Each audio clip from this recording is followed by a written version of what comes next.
Hello, Dylan. Hello, Gianluca. How are you? All good, all good. How are you? I am delighted.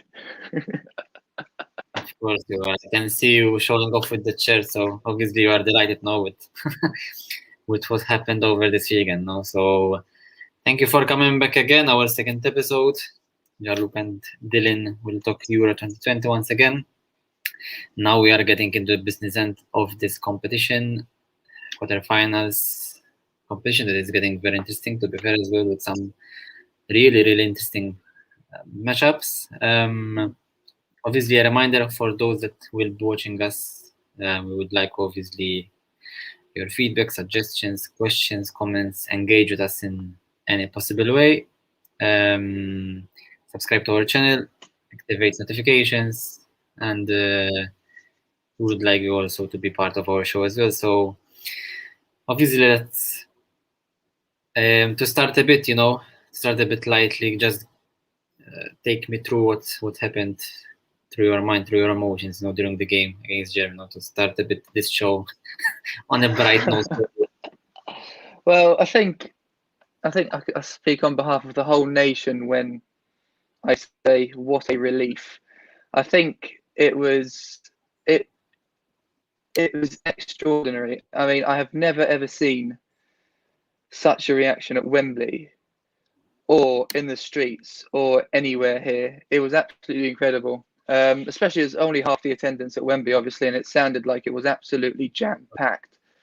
That's something they could look forward to in the semi-final if they do get past Ukraine, because the attendance will increase to 60,000, so that's 15,000 more people. No, but the final 20 minutes of that match, I think I spent most of it with my head in my hands, because it wasn't the brightest of matches at the start. No. First half, you were like, okay, maybe Southgate has nailed it here. He's cancelled out their fullbacks, their wingbacks, by matching their formation. I know we'll get to it in a minute. But Kane's chance at the end of the first half, we all looked at each other in the living room where we were watching the match, and we thought, hang on a minute, there might be something in this game. Obviously, Muller's chance, I can't explain the For me, relief in the room. that was a big turning point or a breakthrough. I mean, everything could have happened after that. If I should agree. have scored, no. Everything was lining up perfectly for England. The goal, obviously Sterling's goal, then Muller's missed chance, and then Harry Kane getting on the score sheet just as soon as you need him to. Such a relief to actually see England beat Germany in knockout stage. I never thought it would happen, but it's happened, and we can look forward to what's coming next for England. I know I've questioned Southgate tactically before, but I'll hold my hand up and I'll say he absolutely nailed it this time around. Yeah, at least once in your lifetime it happened that you saw England beat Germany, at Wembley. So, as you said, it was a roller coaster of emotions for you, obviously for all English fans, and now it will be a different task. Now, unfortunately, there won't be any English fans, at least traveling now to Rome, as well as Ukrainian fans. So there won't be that atmosphere that so far has always helped England to push forward. No, so I think talking about that, I do think it'll suit England. I think getting away, because there is a lot of hype here now. I think the expectation is final minimum after the result against Germany. So I think getting away from the hype a little bit for England is quite a good thing. There is positives in going away to Rome, playing there, hopefully, obviously winning, and coming back and then reset for the semi-final, and then you go again. I do think getting away from it all might be a positive. Could be. And how delighted were you maybe to get Ukraine rather than Sweden? I don't know what your feelings about. I was sort of mixed about it. I think I believe that England can beat either of those. Could have beaten Sweden too, as well as Ukraine. Sweden are defensively more stable. I think that's why I would have preferred Ukraine personally. I think Ukraine, obviously, they were technically the worst team in the tournament that got through to the knockout stages. But it's going to be difficult regardless. Ukraine, there's no pressure. All the pressure is on England. Ukraine will go out there and try to win without the pressure. You've got Yarmolenko who want to prove a point to the English fans because obviously he's in and out of the West Ham team. He's not really, he hasn't got a stable position there. So he's got Zinchenko who plays against these players every week. You've got another couple of players in there, the Atalanta player, who's incredibly talented. No, Ukraine's a tough task. Don't get me wrong. Every team is a tough task from now on. It's a knockout game and everything can happen, as we've already seen. True. The Ukraine story is wonderful. No, I mean they were almost out and with 3 points. I mean it's just the goal difference, the 2 goals scored in a defeat against Holland that saved them. So, but we will get to that. So let's start with our first game. That will be. I will go in order of schedule. So Switzerland, Spain. Spain is an promises to be a great match. Obviously, Switzerland are at the back of a dramatic game against France, eliminating the World Cup champions, and they've put on a display of bravery, courage, determination, all these factors that take center stage in such a tournament. Not only the tactics and the technical part of the game. No, obviously they will have no fear to face Spain's side that so far have showed similar frailties like the France team, to be fair, and they have a team that can really beat this Spain side. No, I can mention a couple of names. First of all, Granit Xhaka will be absent for this game, and that's a pity, because I think he's been massive for Switzerland against France, especially after drinking a whole bottle of Coca-Cola as well. That grabbed the headlines as well. But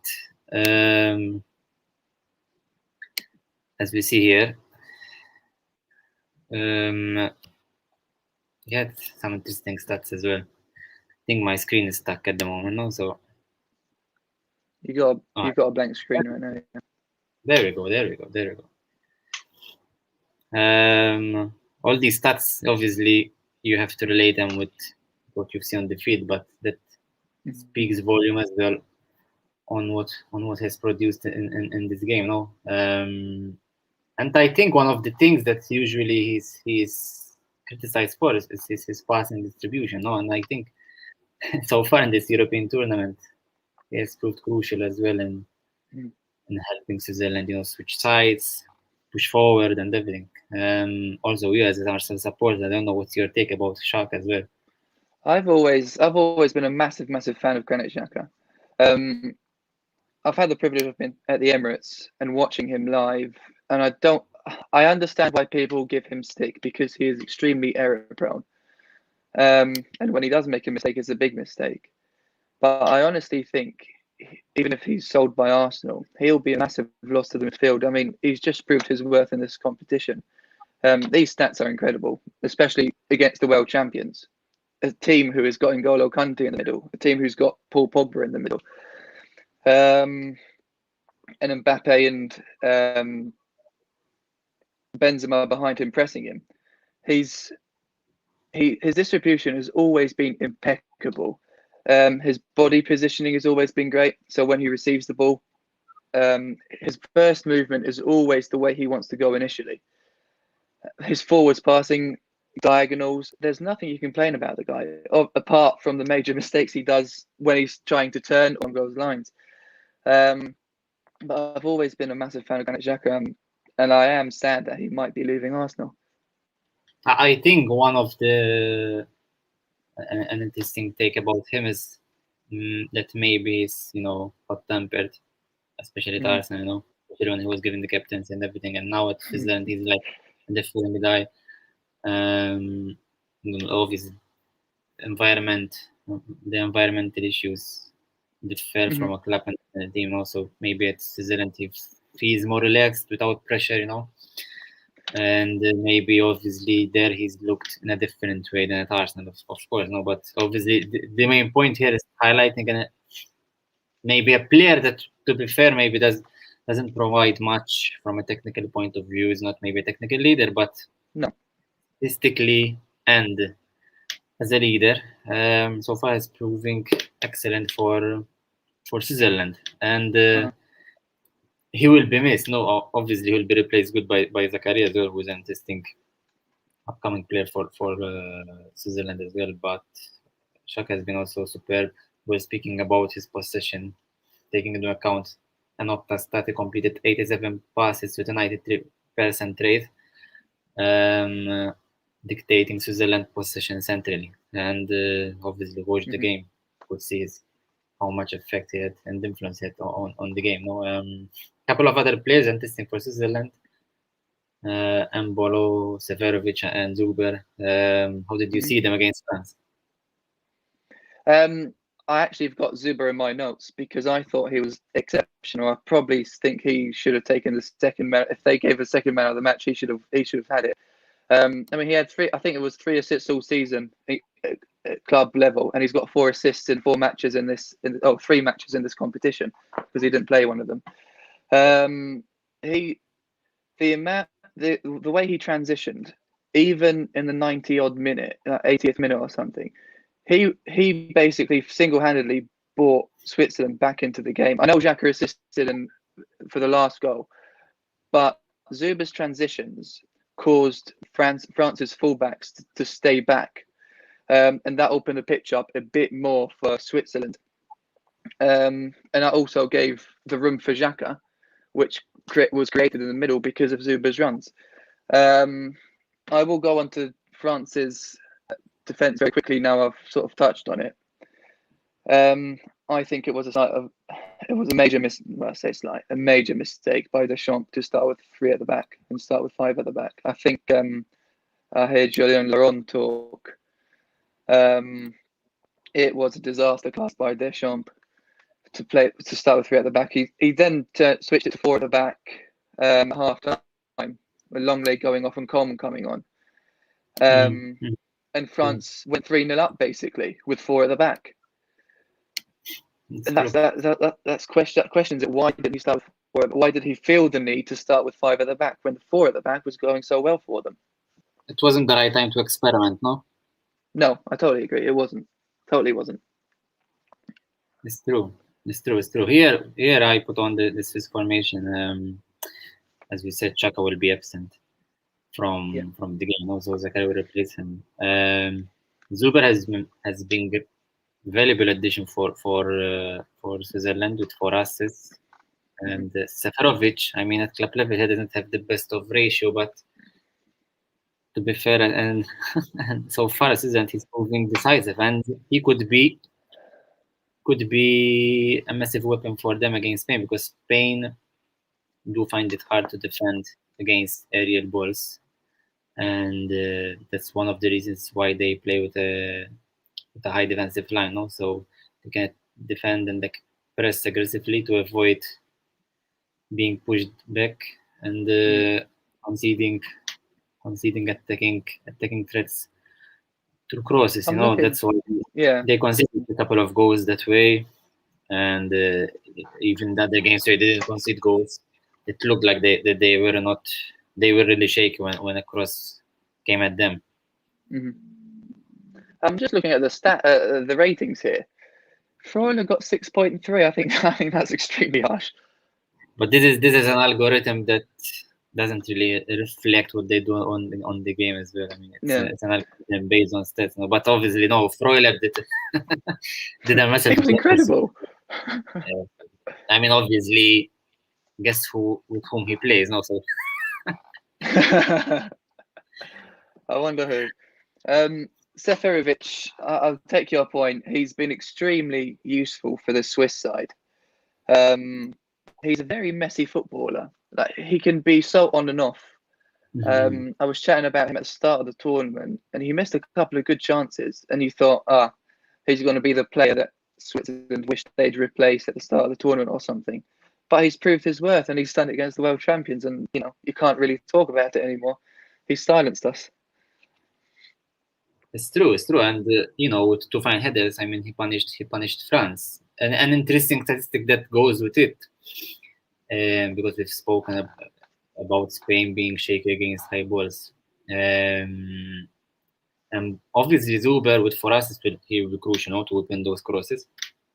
But at the same time, there is also Mbolo, who so far has averaged a carry distance of 155 meters per game, which is 5th among goal center forwards, and that means that he can, make a switch, quick transition, positive transition for Switzerland, which could force Spain to drop back as well. On the other side, Spain in fact have put on a very high defensive line, and against Croatia, I think Croatia were the most really exposed, the difficulties at the back.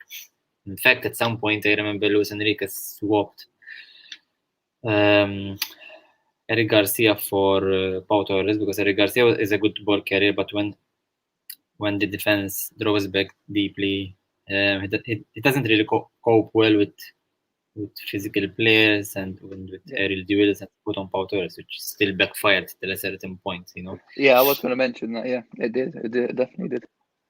Which that's why I still give, to be fair, a chance for Switzerland to qualify from this game. Obviously, one have to see, of course, an interesting take about Ricardo Rodriguez to see in which mindset he will be, because at some point the word fell apart on him, and then in a nanosecond everything changed, literally. No, but I think Switzerland heading into this game, they are confident. Obviously, they've beaten the world champions France, but they have a great side now. That F. Sommer, for me, is a very underrated goalkeeper. He's very good. Last time we spoke about Akanji facing top players. I think he really did quite well. Yeah. And obviously in the middle, Zakari replacing Xhaka, Freuler, and Zuber, maybe the key players there. And the front three, Shaqiri, Seferovic, and Mbolo. One will expect Shaqiri maybe did not grab headlines, but he did a lot of hard work there, dirty work, in the half spaces between the lines. Yeah. And then Mbolo. Go on. I think one major issue, another issue for France which I didn't mention, was Rabiot playing a left wing back. As soon as I saw the lineups, I thought Shaqiri against Rabiot was going to be interesting, and obviously Widmer when he's overlapping. I think I texted you and I said I'm pretty sure Switzerland are going to win. I said I put my head on the line, Switzerland will win this. Lucky my head's still intact. I saw it from the off. I did think it was a massive risk to play Rabiot with 3 at the back behind him. But going back to Switzerland, I'm glad Switzerland are getting the praise they deserve. I was worried over here. It's France bottled it. France should have won. France were 3-0 up. France were 3-1 up, and so on and so forth. But Switzerland deserve a mention, and they deserve a massive mention, because they're going to go into this Spain match thinking, hang on a minute, we just beat the world champions. Why can't we beat Spain? A team who has got 2 makeshift centre-backs, 2 centre-backs who have just met each other in Laporte and Garcia. And same with Torres and Laporte, whichever one plays. You've got a Spilicueta who hasn't played international football in ages. And I think Switzerland will fancy their chances even more than they did against France, to be honest. Indeed, this was the lineup against Croatia. There were few changes, from the group stages as well. I think the game against Slovakia gave Luis Enrique more securities about certain positions, about certain roles. It was interesting that he put on Cesar Spilicueta. I mean, before the tournament, the last game he played was in 2018 against Bosnia, and suddenly came in and proved very, very important for Spain whenever they defend, whenever they go forward. He even scored. So that's an extra bonus as well. Gaia was played an interesting game as well. This chain is very interesting here. Sarabia maybe does not get a lot of playing time at PSG, but in Spain he does a really great job. Having Pedri here, can move here and Koke here and have spaces. Ferran Torres as well. Torres has been great, man. I mean, he has. I have to look out for his scoring ratio with Spain, but it was like 1 goal every 2 minutes, something like that. And he scored last time as well, so for sure he has improved his stat. I mean, for them it was great. I mean, they push forward, Koke moving here, so they almost become like with 4 players up front, because maybe some Torres or Salve may also drop back, or even Morata for link-up play. Busquets has been impressive as well with his passing. Obviously everything goes through him. But should he be marked? I mean, it gives chance to Laporte or Garcia to push forward as well. In fact, no wonder that Koke had the first chance of the game for Spain, when he crossed here. I think obviously Morata is gaining confidence. That goal was wonderful. It wasn't easy. Yes, it was. Yeah, very good. But maybe he needs to capitalize earlier, on his chances. Doesn't have to leave it the extra time. Because his goals are important. Spain create a lot. In fact, here this obviously the expected goals is very high. I know it's 3.86 because they played 1-2 minutes, but considering that in the first 2 games of the groups they had over 4.0 expected goal stats, which means the number of quality chances they create, that's an impressive stat. That's impressive. Yeah. They scored 10 goals in 2 games, which means they are now scoring, but obviously they need to pay attention at the back. One mention in particular is Pedri. I mean, Pedri. Yeah. The own goal was very important, but Pedri, of all the players that for sure Enrique won't change, it's Pedri for sure. He's the guy. He's the guy I was watching. He is absolutely magical. He's 18 years old, and he plays like he's in his mid-20s. He shows so much maturity on the ball, off the ball as well. I was watching him for 10-15 minutes in the first half. No, in the second half, sorry. For the first 10-15 minutes in the second half. And all he did was hover behind Modric in the left-hand side half space. So in between the centre-back, so in between Garcia and, sorry, not Garcia, Vida and Modric. He just hovered in that half space on the left-hand side. And every time the ball shuffled towards the left-back, Sarabia made a run, and that created even more space for Pedri to get onto the ball, and he knew exactly where to be. He knew exactly what to do when he had the ball. And I really think he can cause Switzerland lots and lots of problems tomorrow.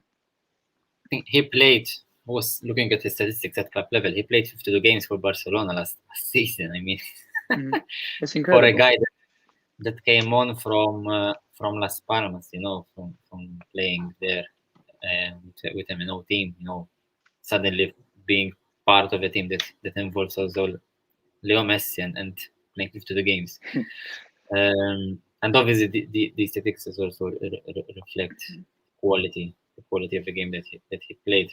If you see also, because he is a very great player going forward now in the final third. But even at the back, with all his defensive tasks, 8 ball recoveries, 7 duels won. That speaks a lot, That means that he reads the game well. He gets into the tighter spots to break down the opponents, and that's why, for sure, he's one of the regular starters for Spain. I'm pretty sure that's more ball recoveries in duels won than Xhaka in the past stats. Yes.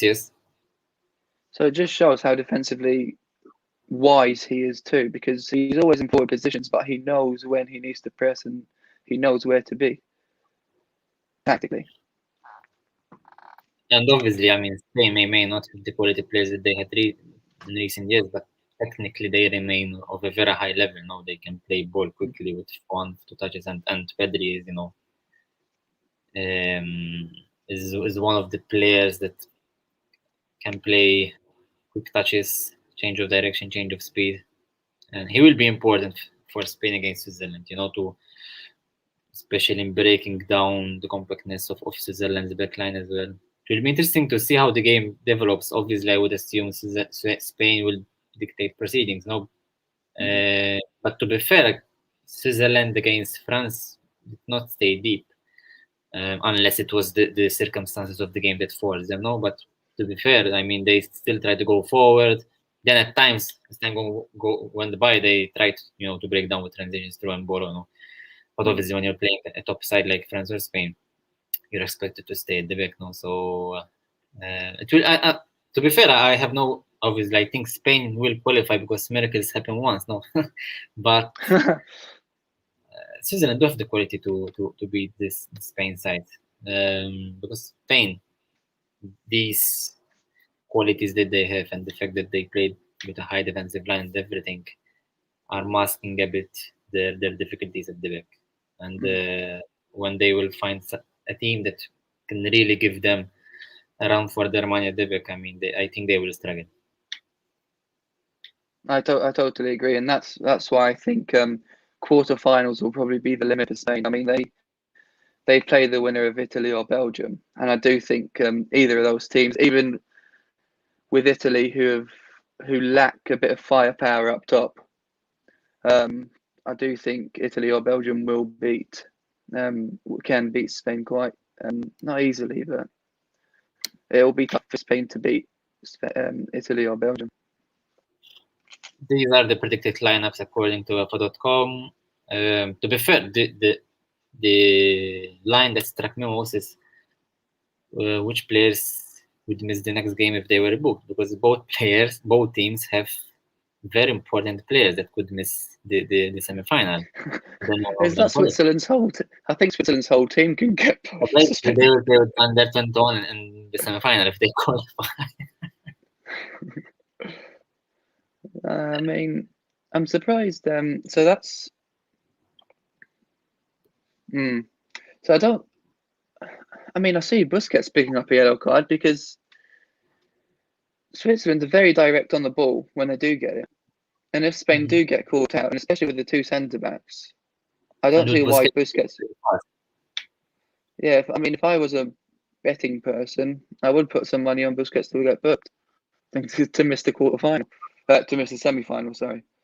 Obviously, Switzerland do not have a lot of depth in their bench now to maybe try to choose, playing players that could risk missing the semi-final. No, also because all the players are very important for them.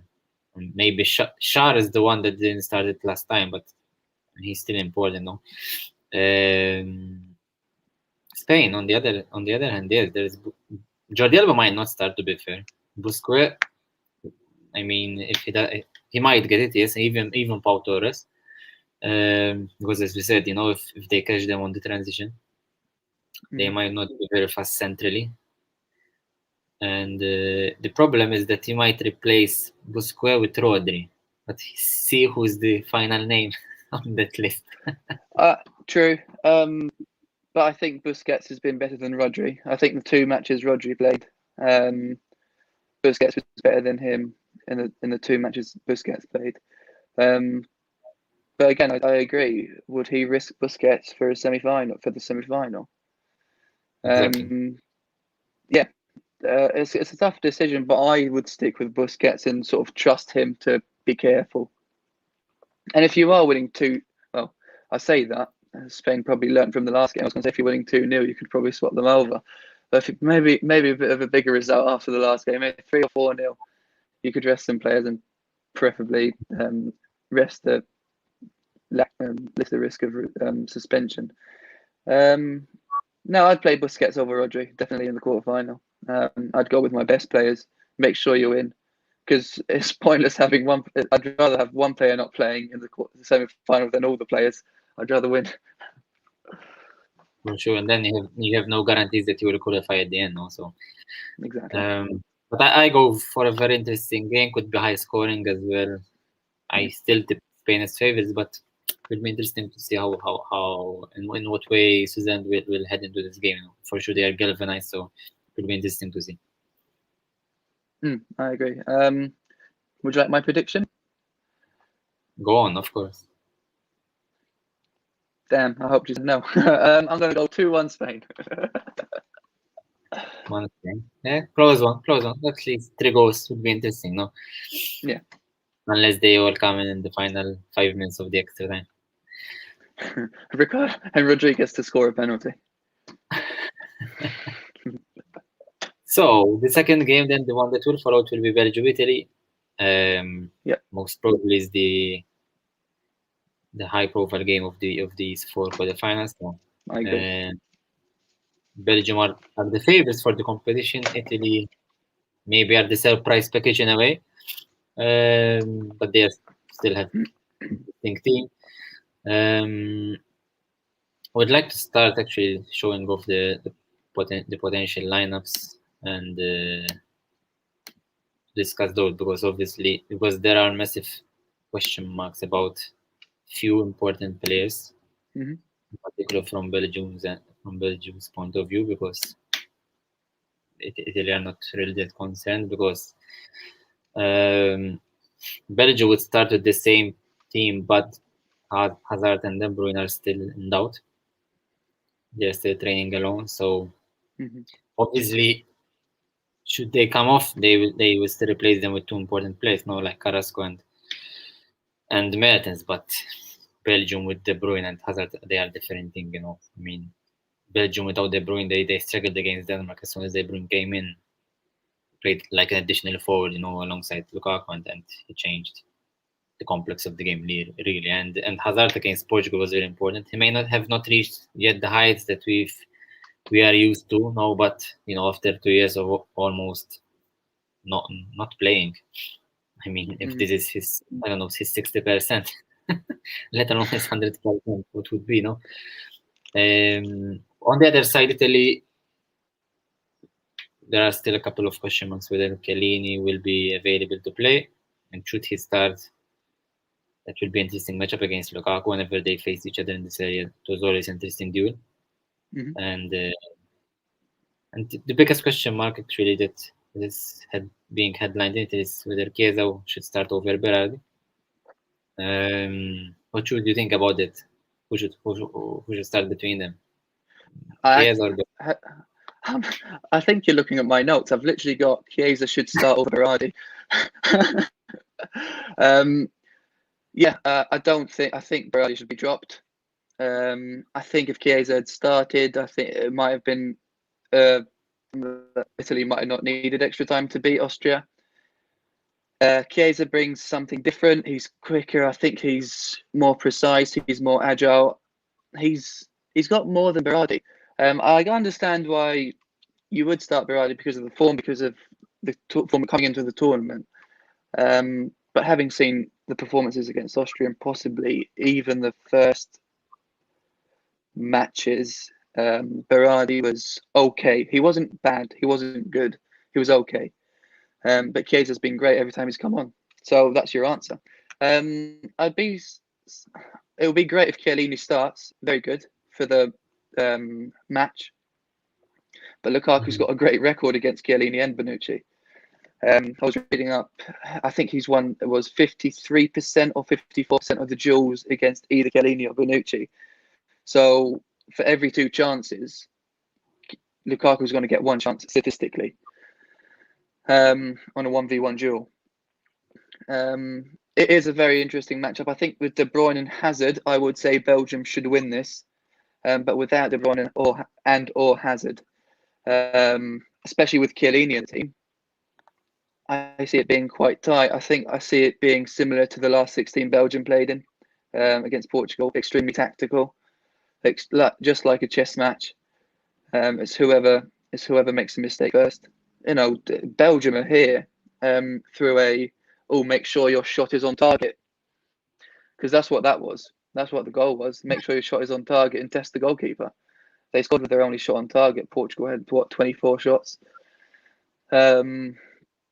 No, Belgium are very wise tactically. They sort of, I see them similar to England. Their question mark is at the back line. So they do go with 3 at the back. Their talent's up top, just like England. But they're here though at the quarterfinals, and they're one of the favourites. With Italy, they struggled against Austria. Very tight offside call for Arnautovic, so they could count themselves lucky. Maybe with VAR they wouldn't be here, or without VAR they wouldn't be here. It's going to be a good game. I think this will be a low-scoring quarterfinal. You watch, it's going to be a 4-4 now. Now I said that. I see it being a low-scoring quarterfinal. Very cagey and extremely tactical. Could be, and what would be interesting is that obviously Belgium play with 3 at the back, not 4, unlike Austria did in Wembley, and that might be an advantage for them, and that might give a hard time for Italy to score, because often than not, Italy made a lot of use of their flanks, whether it would be the wing back or the wingers, because they always faced a 4-man backline, which helped them to have an one-player advantage there with their asymmetrical attacking front. And this was moments before their first goal against Austria, actually. And this what Chiesa then and Pessina brought differently to Italy. Italy were struggling a lot to go through them. No, so obviously the opponents have to go around them, over them, or through them. But through them they couldn't go. They were struggling a lot. Even technically, they were doing a lot of mistakes. I saw, for example, Immobile's first touch wasn't really helping Italy's flow of the game, for example. And I think the best solution for Italy was to go around them, but being patient and recycling possession. No, if they don't manage to go from here, they go back again and switch to here. No, and what they did here, with Pessina going into half space, is attracting Alaba, and then it's Spinazzola. You see Spinazzola here. That was in Italy's playing style. Here the Spinazzola go into half space, winger goes wide. They go vice versa. And here do the same with Berardi, but Berardi was struggling a lot to beat his marker, and obviously here Di Lorenzo staying at the back to form the back 3. But here it was real. The Spinazzola came here, attracting the player here from the half space. Chiesa could cut here. With the 5-man backline, that won't be easy for Italy to do so, especially because Belgium do like to stay narrow and compact rather than marking aggressively the fullbacks. But it was interesting to see how a couple of substitutions can change the game, and give a different dynamism to the team. It gives fresh legs. It gives an opportunity to create more overloads because of the fresh legs, and that's how Italy have created their goals. You watch every single Italian goal in this competition, and they're all from overloads on one side. It's either left or right, so overloads on both sides, and they always nail them. They're always precise with their passing. They're always precise on their overloads, on the positioning, on where they need to be, and they do study the opposition wisely. They study them closely. So, and that's why I think Belgium are going to be hard to break down, because they've swapped around the defenders. Vermaelen's come in. Will Denier start? Will Vermaelen start? Who's going to start at the back? They wouldn't know, because they bring something different defensively for Belgium. Yes, but I think the wing backs will be very, very key for Italy. I think they could look at England and think, hang on, if we try cancelling Belgium out going forward, we can then hit them on the break or hit them with our fresh legs, as they did against Austria with the substitutions. Have it be. It's in Munich, obviously, quarterfinal, and Italy love Munich. Mentioned 2006. But that's the one thing, actually. We mentioned carcades in the last podcast. I remember that carcade very well. It was very loud and I couldn't go to sleep. And there could be almost 10,000 Italians there, so there are a lot of Italians in Germany. Yeah. I think logistically going into the match, people will look at Belgium and think they'll probably scrape this. They'll probably go for a 1-0. I can see Belgium keeping a clean sheet because of Immobile not really at full pelt right now. I think he needs to switch on. Who can come on instead of Immobile? You've got Belotti, who again hasn't really shown much promise. Raspador. That's almost going to leave him out, but yes, he is there. Actually, I think Raspador could be a good solution against Belgium because he doesn't stay there static. He doesn't give reference points to his markers. So if he switch a lot into half spaces, switching sides with the wingers, switching sides with the wing backs, giving a hard time to the defenders to mark him. Unlike Belotti and Immobile that often, stay with the last center back there. It could be an option. And I wouldn't be surprised should Mancini put him there if they need to chase the game or something. At this point, he played everyone, so. But for sure, he called him for something, didn't call him up for a holiday. For sure, he sees qualities that are different from his strikers, and that's why maybe he didn't brought on Moises Kean because he's like similar player like Mobile and Belotti, and he wanted someone else. That's why he likes also Bernardeschi because he can play a false nine, for example. He's different, yeah. I think this will be tight. I know you're going to ask me for my prediction, so I'm going to go. This might go the distance. I think this will go to penalties. But before the predictions, there is another interesting question because Italy have that issue with Berardi and Chiesa, no? But there is another interesting issue which you might anticipate already. Goes into the midfield, and it's Verratti and Jorginho. I should have mentioned that. Yes, they are two interesting players, obviously, and during the qualifiers, Italy based their game plan on them, so they can play together because Verratti can play in the half spaces, Jorginho stays back. They are two quality players, can help the team push forward, carry the ball forward, create a clean and neat build-up play as well. But here, this was from the first half. They went on each other here, and you could see the Italy's were struggling here, no? They were. Very clear. So maybe option one, and actually the game was calling Locatelli to come in. The game itself it was a game for Locatelli. It was a game for someone to do those runs, be physical, and I don't know. We might see Locatelli again. I have no idea. At this point, you have to play players who are obviously they are all in form. No, that's not the issue. The issue players who can give you that something extra, that slight advantage. I think during the match, I looked at the stats and I thought this game is screaming for Locatelli.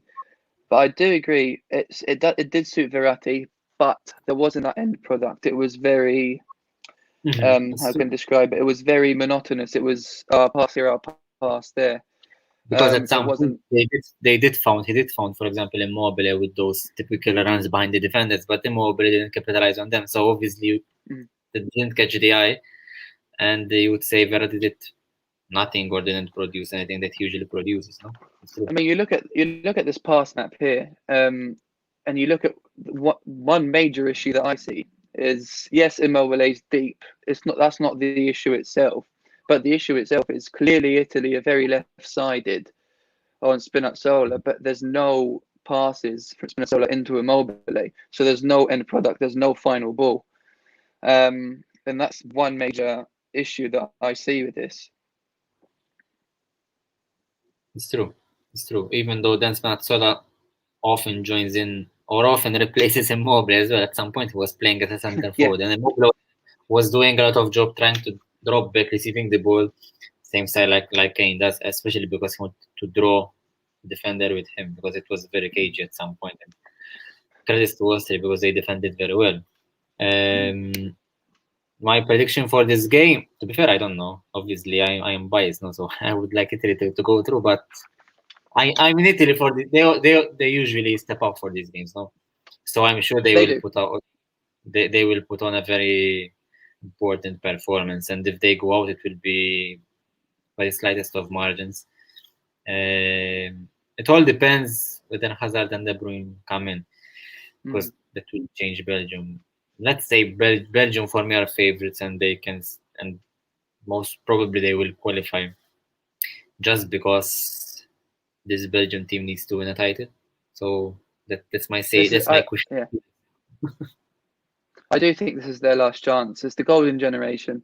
I know I've compared them to England before, but England's golden generation, the mid 2000s, never won anything, and it was a major disappointment. I think it will be the same for Belgium. World Cup third place, Euros in 2016 got knocked out against Italy.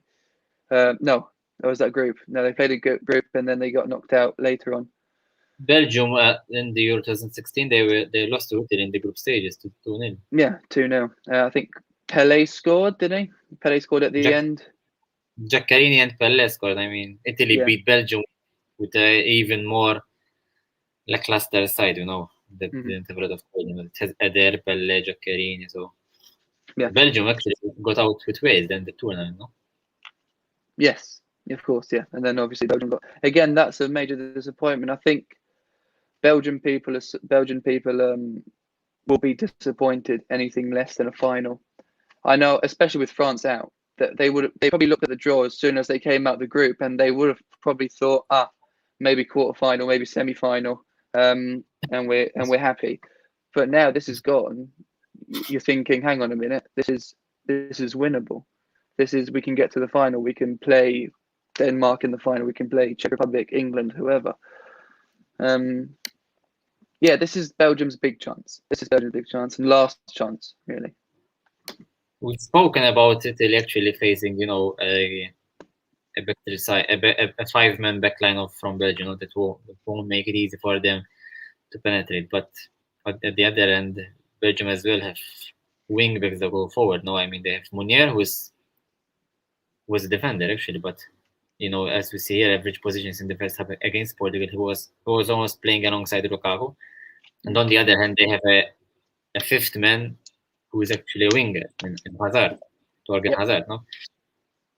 So actually, they don't have wing backs who are more defensive minded, but they have offensive qualities, in particular Hazard, who can play in the front three, for example, no? So Meunier will also be crucial for Belgium. This will be interesting to see how Italy will defend him, considering that this is the flank where Spinazzola goes forward, no? So it will be Meunier against Spinazzola. Would have been against Di Lorenzo. It would be easy to see Di Lorenzo, marking him. But here, you have to see whether it will be Spinazzola being pinned back or the other way around, or maybe the help from one of the central midfielders. So it will be a lot about marking these players, that have a lot of effect in this game. That's going to be the key moment of the match, or the key battle of the match. It's going to be Meunier against Spinazzola. The right hand side for Belgium, the left hand side for Italy. As we saw, as I've just mentioned, that past map just showed that there wasn't any final ball from the left hand side into Immobile. So can Immobile move around these three slow centre backs for Belgium? I think he could. And going the other way, you've got Meunier and Lukaku up top. I think it's a great combination. Meunier has been very dangerous at goal. So Italy will probably start very cautious, or they might surprise us and go full pelt. But because Meunier is so dangerous, I don't see Spinazzola going too far up at the start anyway. Since that would mean Italy would have to attack another way, no? So that's maybe where would Chiesa fit in from the starting 11, because he would compensate for Spinazzola's lack of runs. I mean, I'm making this up now, thinking about whether it could be a solution, no? This is a great headache for Mancini. It's interesting. I'm sure.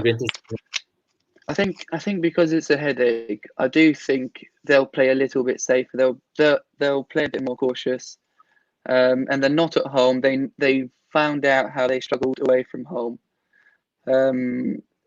against Austria, which they probably didn't expect. So I do see them being a bit more cautious against Belgium. And as I said, I see it being a chess match, really. You make a mistake first so I can win. That's basically what it'll be. Indeed. I'm putting this up here. This is one of the players that are crucial for Belgium. This is Yuri Tielemans, who had faced Malta in the Under-21s qualifier. It was back in 2016. This was a crazy match here. This was Malta against Belgium qualifying round. Belgium had a wonderful team, but it is just Tielemans from this team that is part of the first team right now. And this was after 3 minutes. Tielemans had scored a penalty. And then Belgium went on to double the score after 24 minutes. Malta actually managed to level them to 2 with 6 minutes from time. But a 90-minute goal had won it for Belgium. So it's great to see these players, among these players there is Dennis Pratt of Leicester, for example. Yeah. Muzonda, Miange, who had made his Inter debut, I think, around that time as well. So no, I just wanted to put as a thought because it always reminds me, when I see this place, it always reminds me of the fact that I've seen the the corner of Malta.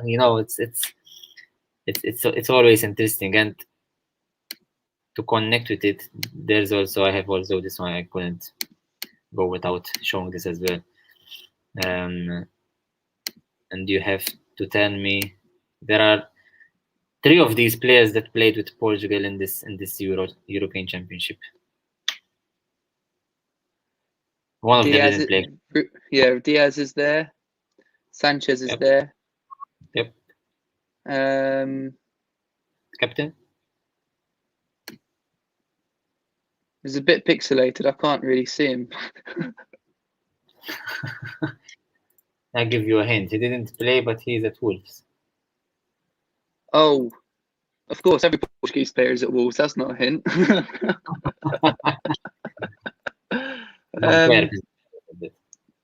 Sorry? That was on purpose. That's why I said. But that's Ruben Neves. Is that Ruben Neves? Yep. He looks like he's 12 years old. He was Portugal's captain during that European Championship in Malta Under-17 back in 2014. I actually think I watched this game. Portugal lost in semi-finals against England. This was Portugal-England. Yeah. I think I watched that game. Obviously, England went on to win the whole tournament. That's a good omen. Thank you for that.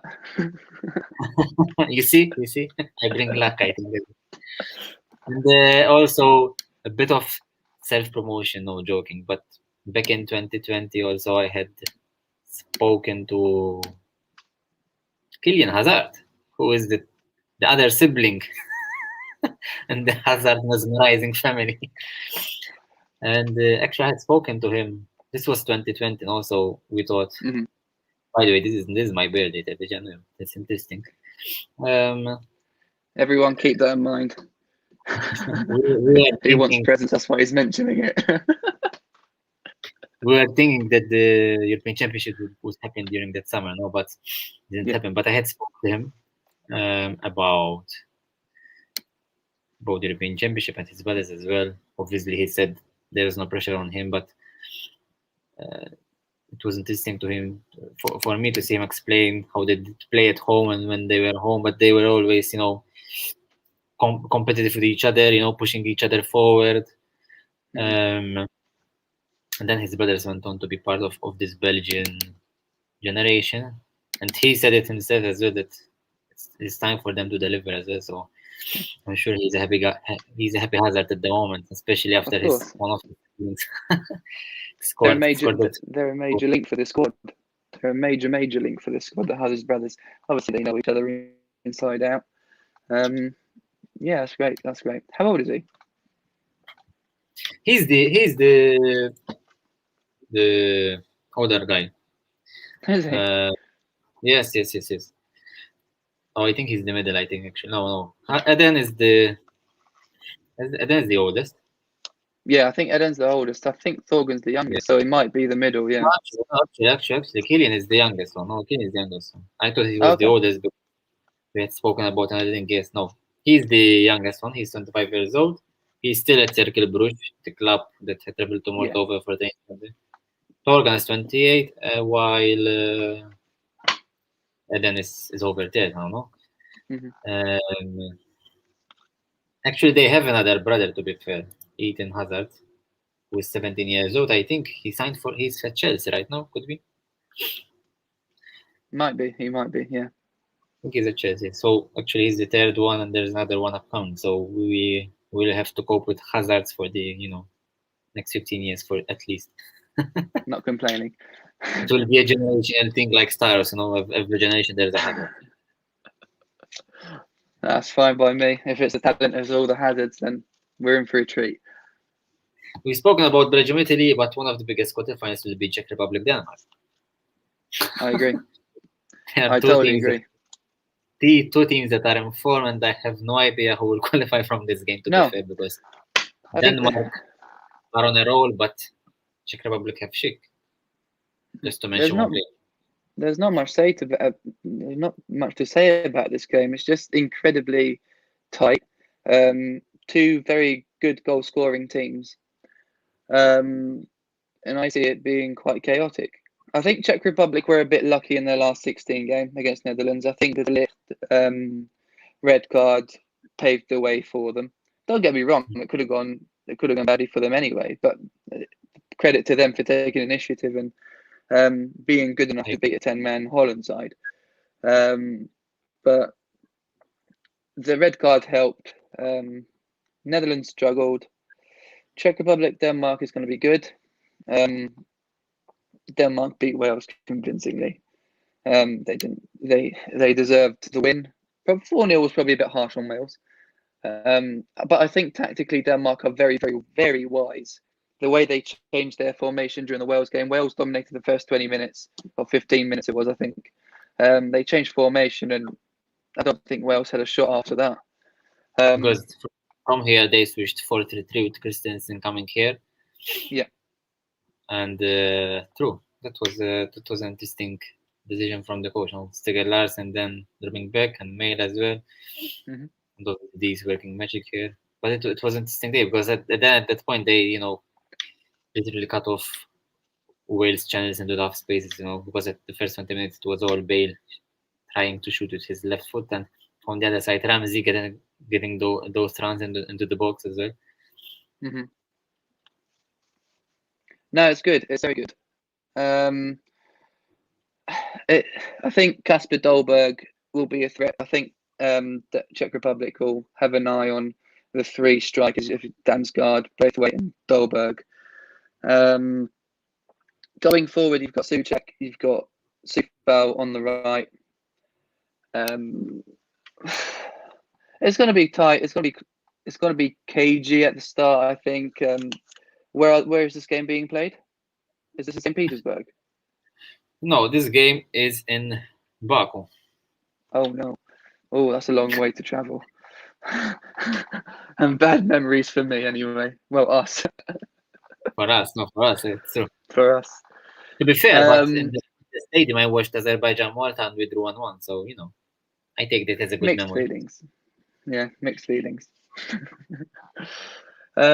Yeah. All I've got on this game is Denmark, I think, are slight favourites.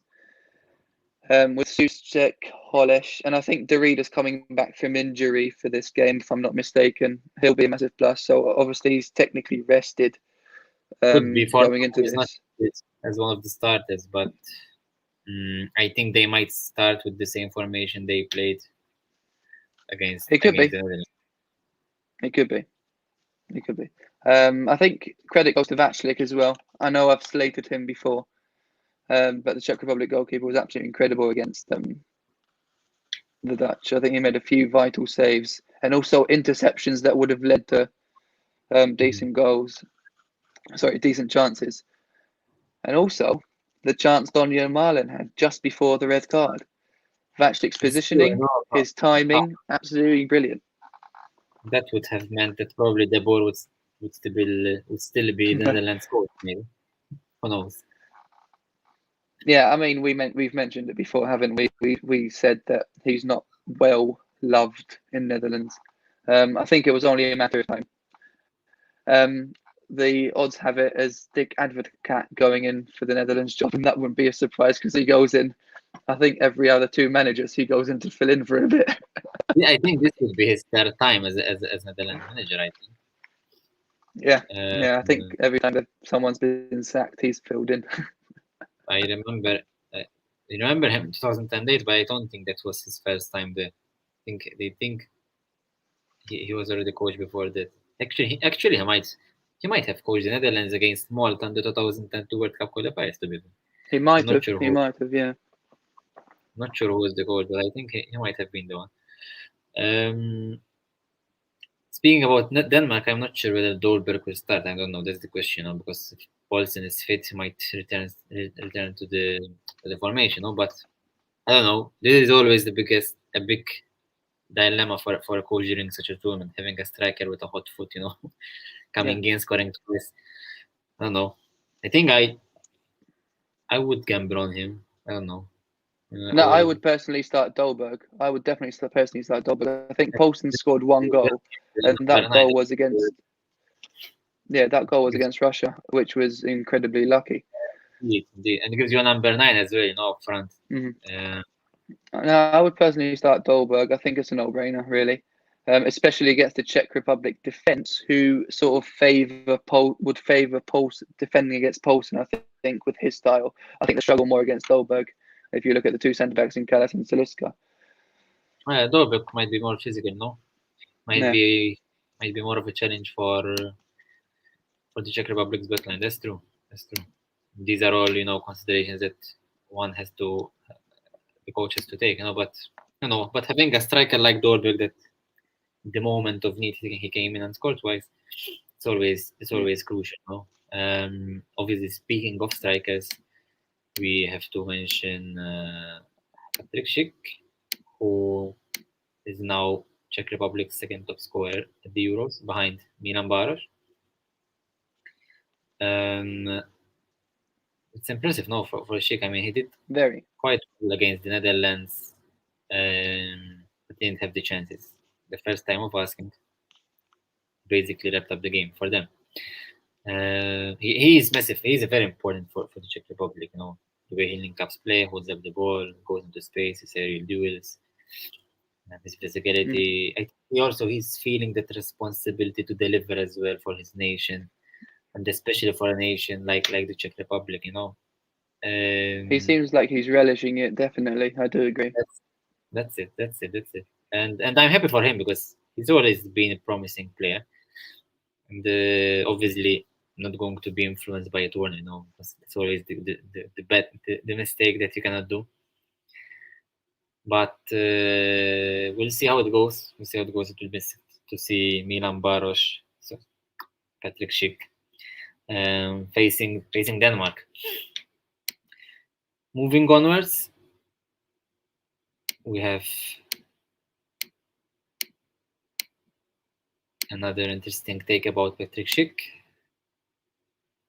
because Patrick Schick accidentally made his Czech Republic debut against Malta, both at senior level and under 21s level. This is my Facebook profile, by the way. Whoever wants to follow me can go here. So back in 2016, here he made his international debut with the Czech Republic, scoring against Malta in a victory over Malta, and then at under 21s level, first photo, his debut he scored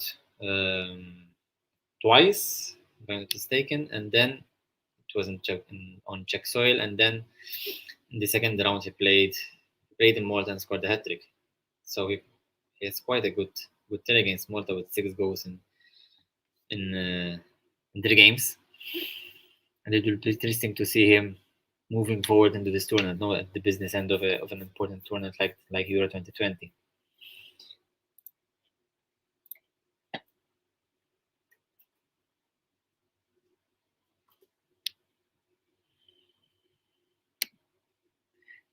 The final game of the Euro 2020 quarterfinals will be Ukraine and England. I would have loved to discuss it with my friend Dylan Galia, but I think he might have some technical problems. So let's see. And let's take a moment to see whether he can join me once again. For now, I will put on the potential lineups for both Ukraine and England.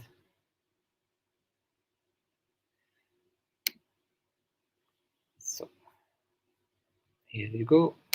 They will play at Rome, Stadio Olimpico. Interesting setup for a very particular matchup, you know.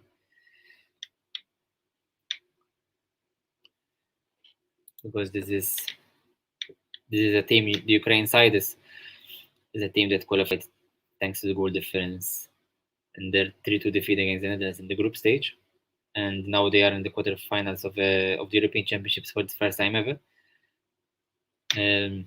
This might be their potential lineup here. Obviously, Bezedin will be out after that unfortunate injury against Sweden, and we hope that he will recover as soon as possible. Obviously, the biggest names for Ukraine will be these two, Yarmolenko and Yarmolenko, and it will be interesting to see whether he will play with a 3-5-2 that really suited them. And besides those two, there is always the utility man here, Zinchenko, that can play anywhere, really, both for Manchester City and for Ukraine. He did really well against Sweden. It will be interesting to see if Shevchenko will put on the 3-5-2 that he used against Sweden as well, to overload wide areas and stretch the opposition's compact defensive shape.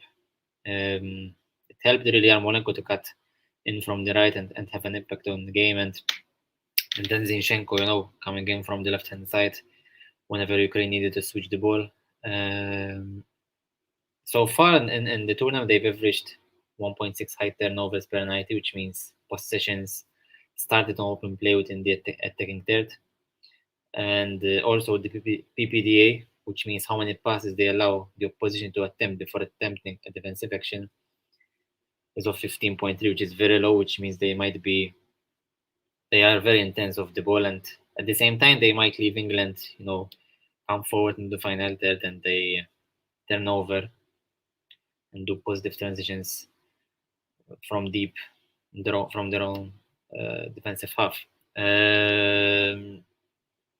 From a Ukraine point of view, this will be interesting because for those who follow Serie A football, this will be Andrei Shevchenko's return to Stadio Olimpico. No, the last time he was there, it was in the 2008-2009 season while at Milan. But given all his goals, one might think that his last goal was, you know, during the season. But actually, his last goal at the Stadio Olimpico was back in 2004, in the 2004-2005 season, while at Milan, and he had scored in a 2-1 win against Lazio. This is the goal. Di Crespo, ancora Pirlo per Shevchenko, la manovra del Milan con la palla che si alza, ancora l'ucraino che va a puntare Couto, prova a superarlo, la palla sul destro, sull'angolo opposto a quello occupato da Peruzzi del gol del 2-1. Siamo al 28° minuto, terza rete in questo campionato per Andriy Shevchenko. Lo rivediamo ancora, destro davvero. It was Shevchenko's last goal at the Stadio Olimpico. It will be interesting to see him, you know, grace defeat of an Italian stadium. He's been an immense legend for Milan in this area. So at the same time, I'm also very happy for him because he managed to leave his mark in Ukrainian football, both as a player and as a coach. In fact, if I managed to put this on, this is an interesting stat as well about him. In 2006, Shevchenko captained Ukraine to their first ever World Cup quarterfinal after defeating Switzerland on penalties in the last 16. Eventually, they were eliminated by Italy, who managed to win the tournament. And now in the Euro 2020, he has managed Ukraine to their first ever European Championship quarterfinal. So it's a very interesting moment for him as a coach. And it's interesting also to study a bit Shevchenko's ideas as a coach as well.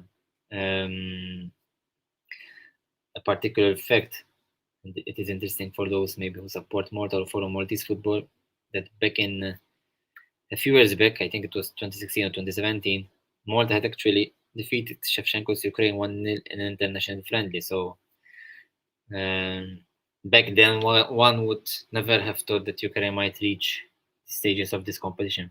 However, as I said in the previous podcast, Ukraine have a very interesting squad, very interesting players, young youth players that they still need to reach their peak.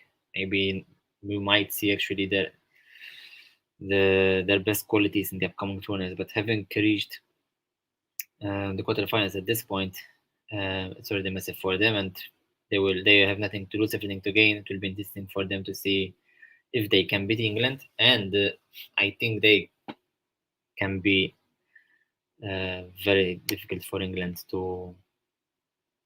It won't be easy for England. Let's say it won't be easy for England to defeat Ukraine. Obviously, England will start as favorites for this game. The biggest question it will be whether England will start with a back three or a back four. Ukraine started with a back three against Sweden to have another massive overload over the flanks, and England might play with a back three to match Ukraine. Pushing back Zinchenko, who has been a playmaker for this goal despite playing on the flank. So it will be that maybe the biggest question for Southgate before this game. Obviously, there are also other ideas about whether he will keep the same players or maybe he will put on more offensive players. Should he start with the back four? Maybe start Grealish or not, even though Grealish as a first sub is an interesting idea for England, because he really changes the way England attack. But other than that, I'm expecting a very interesting game. Very happy for Southgate, for Shevchenko to be in the quarterfinals of this competition, but also for Southgate because I think he had his slight revenge against Germany as well after his 96 penalty shootout. So it will be interesting to see. One final take about Euro 2020 before I wrap up this podcast. It will be a 2-minute slot for my fantasy team here. I know that there are a lot of play fantasy, so these are my choices for the quarterfinals. I might do a couple of changes before the games, but I think I will go for this one. Got Donnarumma, Green and Bonucci from Italy, Zinchenko from Ukraine, Meile and Damsgaard here on the bench for Denmark, Zuber for Switzerland. One might ask why I have put in Zuber. This is because made for us and Spain do struggle against aerial balls. We've gotten Dylan. Welcome back, Dylan. I am explaining a bit my fantasy team here. I don't know what you think about. For some reason, my phone overheated. Anyway. No problem. Of course, in England there is a lot of heat, while in Malta there is a lot of cold.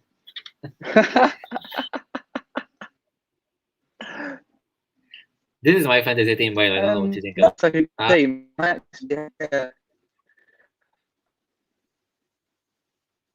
This is my you got Zinchenko, Bonucci, Dylan. This is my emergency plan here. Sterling, Damsgaard, Maguire. Yeah, that's a very good emergency plan, to be fair. I was, I did the whole, Ukraine and England preview on my own, but I can have your take about. Actually, my question was because Ukraine really did play well with a 3 at the back, with Zinchenko overloading from the left hand side. Yarmolenko was really interesting, cutting in from the right side front, and I don't know whether England will play with the back three once again to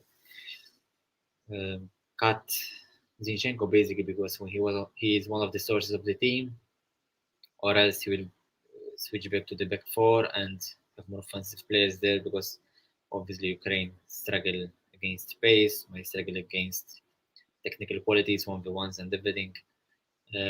Obviously, I don't know whether Shevchenko will play with a back three, but I think he might do it. To be fair, I don't know. He might do it. I won't be surprised if he does. They'll probably watch the England and Germany match and think, hang on a minute, if we go with 5 at the back and match up England as England matched up Germany, this might work for us. And then try and make England play some football and direct football. Again, I think I don't like saying it because it's England, but I do think they'll be a bit too strong for Ukraine. I think Ukraine have probably run their course here. I think the way they got through the last 16 game against Sweden, there was the red card. It was messy. It was rough. It was a long match for Ukraine. They'll probably be tired. There's a lot of reasons why England should win this game, and that's why I'm sort of tempted to say Ukraine might be harder than people think, because there's so many reasons why England should beat Ukraine, and knowing England, it might go the other way. But with Kane hitting form, with Sterling on fire, with a back 5 who are extremely solid, Pickford's absolutely on form. I really don't see anything else than England win here. I don't like saying it because it's England, but Ukraine, I think, have run their course in the tournament.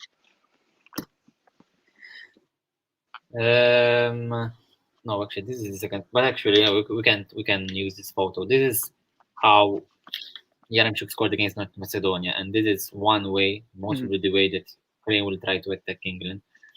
And this is what Germany actually did, because Gosens and Kimmich were restricted on the outside, on the flanks, and England and Germany's chances came in with Havertz moving back and Goretzka running into space. This is the same principle movement, but with a different style. It's like more with a Tielemans run here, and Zinchenko receiving from the middle here,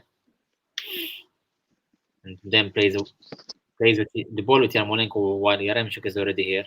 This might be an option for Ukraine, but here we're speaking about Zinchenko playing centrally in a 4-3.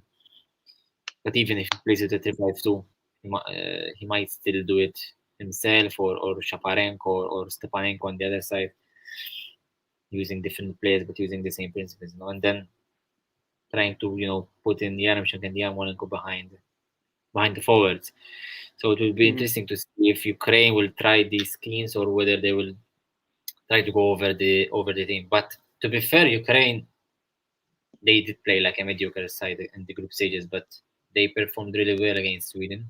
I was actually impressed by them because they tried to play the ball from the back. They try to play neatly. They try to be organized, and they're an interesting squad. They have good players, to be fair. Like I said last time, they might not peak now. They might peak in the future, but and Yarmolenko has been crucial for them. So it will be interesting for him also to see him take on England defenders as well. I agree. I think what you showed just there, I totally agree. I think it's the way that Ukraine can attack against England. The only issue I have with it is England will play a back 5, obviously, and not a back 4. And that was a back 4 against North Macedonia. So there's a double pivot in front of the back 5 for England. So it'll be a bit more tough for Ukraine, as it has been for any team who have played England, to break down. Having said that, I think England will probably make a few changes, not negative changes, but probably perhaps not start Saka and start Mount in front of Phillips and Rice, or alongside Phillips, whoever. I think there'll be a few changes, especially because of the travel. Ukraine can surprise England. I don't see why not. Again, it's England. It's a quarterfinal in a major competition. They're famous for bottling it in these phases. It's funny, but it's true. I don't really know much about Ukraine. I know Shevchenko's got an Italian backroom staff. They will be very well drilled. They will be tactically spot on. They'll do what is asked from. If they're asked to do something in particular, they will do it. They will run through a brick wall for him.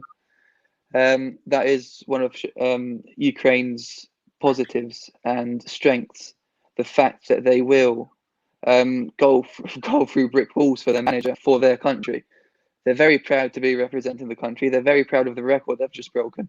They had never qualified for a quarterfinal. I'm not sure if you'd mentioned that. Yes, but Shevchenko, to be fair, was a player in their first and only quarterfinal at the World Cup in 2006, and he's the coach that actually led them to their first ever quarterfinal in a Euro tournament. And I also mentioned that in between, Malta managed to beat Shevchenko's Ukraine 1-0 in a friendly as well. So it was worth a mention as well. I remember that. It's always worth a mention. If there's something positive about Malta, just interrupt me and just go for it. No, I mean, I think it might be harder than it seems for England, but I think England will pass. No, I mean, will qualify. But I'm interested to see how teams will line up for this game. Ukraine from a shape point of view, whereas England, like you said, from a personal point of view, in terms of who will be the players that will be starting. We might see a few changes as well. So we'll see. It will be interesting to see. And they picked up a few injuries too. in that last 16 game. So there might be some forced changes, maybe not tactically, but if there are changes, they might be forced as well. And if they are forced, to be fair, it might force them to change tactics. It might force them to go to a back five or switch to a double pivot in front of the 4 instead of the 1. It's true. I mean, the question about the double pivot then, whether both will be flat or one will advance more, leaving a half space vacant. And obviously, these are tactics that, I mean, when you put on a tactic, you're not sure whether it will work. No, I mean, you still need to adapt during the game because it doesn't work and you need to switch. But from that point of view, England are versatile enough to change even during a game. So, yes, it will be interesting to see these, tactical ideas, and it's nice to see also Southgate against Shevchenko, go against each other. I think Shevchenko has a nice idea of football with this Ukraine side. He might not play wonders, but after all, he qualified first in a group that included Portugal as well. So that speaks about his work and about the quality that these players have. After all, Ukraine were youth world champions a few years back with some players that are with the squad. So it's a young squad. And Shevchenko knows the strengths of the team, and he does go by the strengths of his team. They might not be the most talented team in the competition, or in Europe, or in the world, or anywhere, but they know their strengths and they will play to their strengths. If there's a little bit of an issue, they'll make sure they'll cover it somehow. No, but I totally agree with what you said earlier with Ukraine and their group stage performances. They were very, very average, but they seemed like a different team against Sweden. It was good to see. It was good to watch. It was a better watch. And hopefully they give England a good game. And for the neutral, not for myself, but for the neutral, hopefully they're giving them the game, and it's a good game to watch tactically and eventful, let's say. And it's nice to see Shevchenko back in Italy as well. I've mentioned that while you were out, with your mobile problems.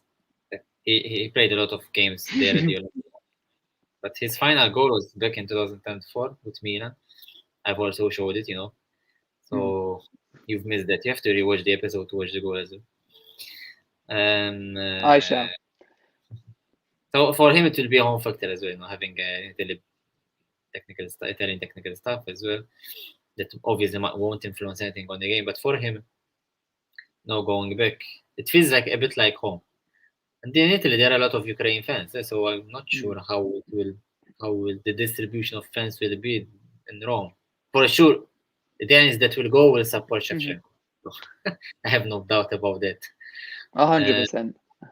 But there are English persons in Italy, I'm assuming, so that will be interesting to see. Because it will be basically Italy-based fans, but We have to see. For sure, Ukraine will have support, no? But we have to see how many people will be allowed to enter and all that stuff.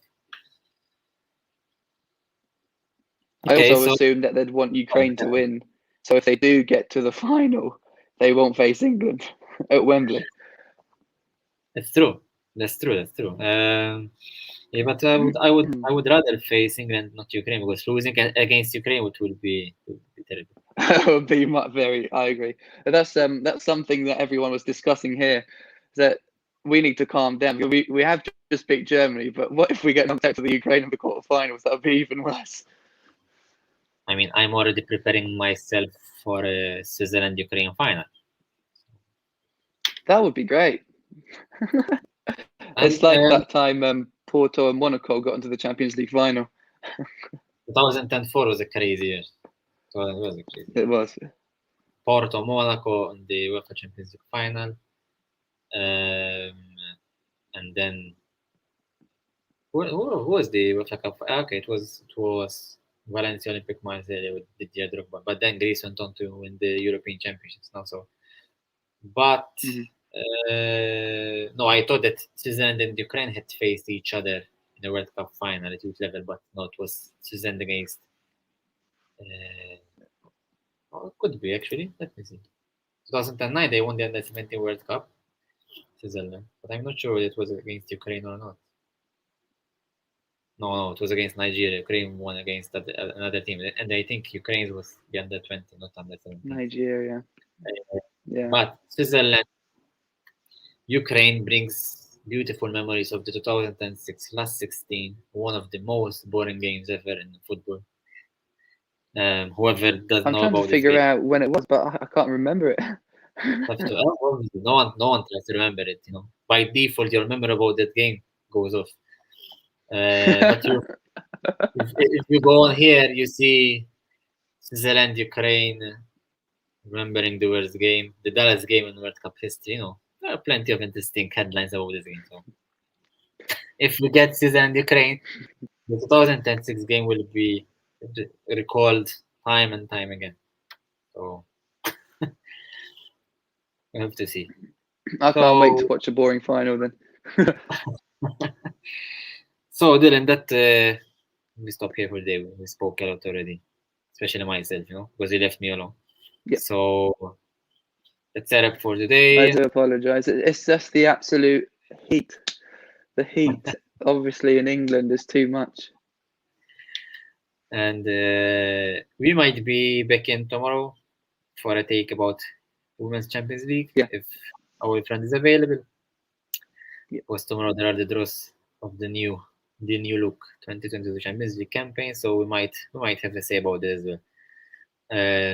That's set up. Keep up with us. Obviously, follow the games, and hopefully you will join us in the upcoming episodes with questions, feedback, suggestions, anything you want. Thank you, Dylan. Thank you very much, Gianluca. Thank you very much. Episode 3. Hopefully, England are in it again. We might say that. Obviously, episode 3 it will be still England coming home. Whether it's football or England, we are not sure yet. Well, I'm on the waiting list for the next batch of tickets from UEFA, so I really hope England are there. No, you're trying to go to Wembley. I am. If you want me to live stream for the podcast, I'm more than happy to. You're not afraid of COVID? I'm really not. If it comes down to football, I am coming to Malta in a couple of weeks. Well, not in a month's time, I think now. Hopefully. So that means we are going to do a live podcast in Malta. I mean, we definitely can, and finally, I can actually experience some proper heat, and not the 20 degrees we've got here. Here it's better than England for sure. We've got 40 degrees, so quite chill. Oh, I know. I get phone calls from people and they tell me that they can't deal with the heat. It's terrible. Okay, so I might see you in Wembley for Italy-England final then.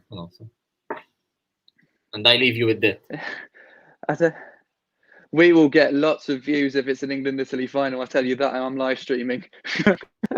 For for sure. No doubt about it. No doubt. Thank you, Dylan. Then we'll speak. Maybe we'll speak tomorrow. Thank you very much. No problem. Yeah. All right. Thank you very much. I'll see you soon.